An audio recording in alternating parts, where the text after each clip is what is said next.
না পারছে গিলতে, না পারতেছি সইতে। ধুর, যত সব ঝামেলা আমার ঘাড়ে এসেই ঝুলে। তারপর আর কিছুই শুনতে পেলাম না। হয়তো দুইজন ঘুমিয়ে পড়েছে। খেয়াল করে দেখলাম চোখ থেকে আমার পানি পড়তেছে। চোখের পানি কিছুটা মুছে হাসি মুখ বজায় রেখে রুমে ফিরে এলাম। দরজা ঠেলে ভেতরে এসে দেখি আমার 4 বছরের ছোট্ট মেয়েটা বিছানায় বসে খেলছে।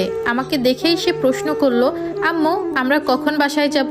আব্বু কখন আমাদের নিতে আসবে? খালামনির বাসায় আমার আর ভালো লাগছে না। মেয়ের কথা শুনে প্রাণপণ চেষ্টা করেছে নিজের চোখের পানি আটকানোর। মেয়ের কাছে এসে তাকে নিজের সাথে জড়িয়ে কাপা কাপা গলায় তাকে মিথ্যা আশ্বাস দিতে লাগলাম। মেয়েকে বললাম, আসবে সোনা আসবে, তোমার আব্বু কিছুদিন পরেই আসবে, তুমি এখন লক্ষ্মী মামনির মতো ঘুমিয়ে যাও। মেয়েটা আমার এক বুক আশা নিয়ে চুপচাপ শুয়ে পড়লো। আমি ওর মাথায় আলতো করে হাত বুলিয়ে দিতে থাকলাম। তবে আমার চোখের পানি এখনো পড়তেছে। আমার স্বামী রাতুল 1 মাস আগে রোড অ্যাক্সিডেন্ট করে মারা যায়। রাতুলের আপন বলতে তার মা, বড় ভাই আর একটা বোন ছিল। আমার আর রাতুলের বিয়ের কয়েক মাস পর আমার শাশুড়ি দুনিয়ার